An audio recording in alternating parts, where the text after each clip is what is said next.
Hai pemirsa di Bacain Buku. Kita kembali lagi di petualangan membongkar The Power of Now. Setelah di part 1 kemarin, kita belajar pentingnya hidup di momen sekarang. Dan di part 2, kita kenalan sama pain body, si biang kerok emosi negatif. Sekarang kita akan masuk ke penjara utama kita, yaitu suara di kepala yang gak pernah diam. Pernah gak sih kita bangun pagi, belum ngapa-ngapain, tapi pikiran sudah kayak kereta api yang ngebut. Mikirin daftar tugas, khawatir ini itu, atau sibuk menilai diri sendiri dan orang lain. Itu yang Eckhart Tolle sebut sebagai egoic mind atau pikiran yang dikendalikan oleh ego kita. Pikiran itu seharusnya jadi alat yang berguna, bukan majikan. Tetapi kita sering banget membiarkan pikiran menguasai kita, sampai kita merasa saya adalah pikiran saya, padahal kita bukan pikiran kita. Pikiran kita itu kayak radio yang gak bisa dimatiin. Selalu ada siaran di dalamnya. Siaran tentang masa lalu, masa depan, penilaian, kekhawatiran, atau seringnya siaran itu negatif dan repetitif. Ini bikin kita terus-menerus gelisah, cemas, dan gak bisa benar-benar merasakan kedamaian.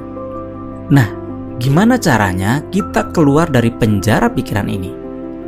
Tolle mengajarkan kuncinya adalah jadilah pengamat pikiran kita.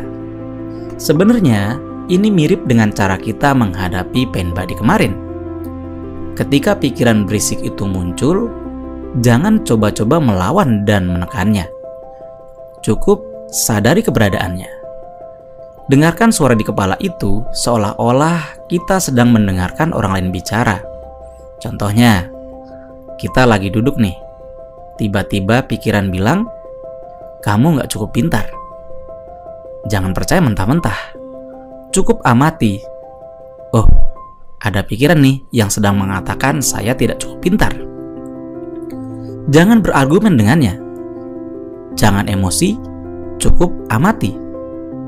Ketika kita mengamati, kita menciptakan jarak antara kita dan pikiran itu. Ketika kita jadi pengamat, kita sadar bahwa ada ruang kesadaran yang lebih dalam dari sekedar pikiran. Ruang ini adalah momen sekarang, tempat kita benar-benar hidup. Pikiran kita mungkin sibuk di masa lalu atau masa depan, tetapi kesadaran kita selalu ada di sini dan sekarang. Lalu, bagaimana cara praktisnya untuk sering-sering jadi pengamat dan mematikan suara kepala ini? Eckhart Tolle menyarankan kita untuk fokus pada indera kita atau tubuh kita. Misalnya, saat kita merasa pikiran mulai ramai, alihkan perhatian kita ke suara napas misalnya. Rasakan udara masuk dan keluar dari hidung kita. Atau rasakan sensasi di jari-jari kita, kaki-kaki kita, atau bagian tubuh yang lain. Sensasi fisik ini selalu terjadi di momen sekarang. Atau saat kita sedang menunggu sesuatu, misalnya antrian di bank atau di lampu merah. Alih-alih kita mengambil smartphone dan mulai scrolling, coba sadari apa yang ada di sekitar kita. Misalnya suara mobil, suara angin, suara orang bicara. Jangan menilainya, cukup dengarkan. Atau amati apa yang kita lihat secara detail.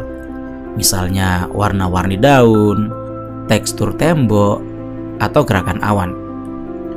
Ini sebenarnya bukan meditasi yang rumit. Ini adalah membawa kesadaran ke dalam aktivitas sehari-hari. Dengan begitu, kita menarik energi dari pikiran yang berisik dan mengarahkannya ke momen sekarang. Pikiran kita akan punya lebih sedikit bahan bakar untuk terus bersuara. Ketika kita berhasil mematikan suara berisik di kepala, kita akan merasakan kedamaian yang luar biasa. Kita jadi lebih tenang, lebih jernih dalam mengambil keputusan, dan gak gampang stres. Hidup jadi terasa lebih penuh dan bermakna. Setiap momen, bahkan yang sederhana, bisa jadi sumber kebahagiaan.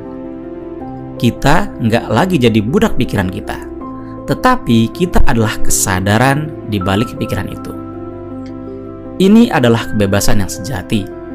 Kebebasan dari kekhawatiran masa depan, penyesalan masa lalu, dan penilaian diri yang tidak ada habisnya. Ini adalah kekuatan untuk benar-benar hidup di sini sekarang.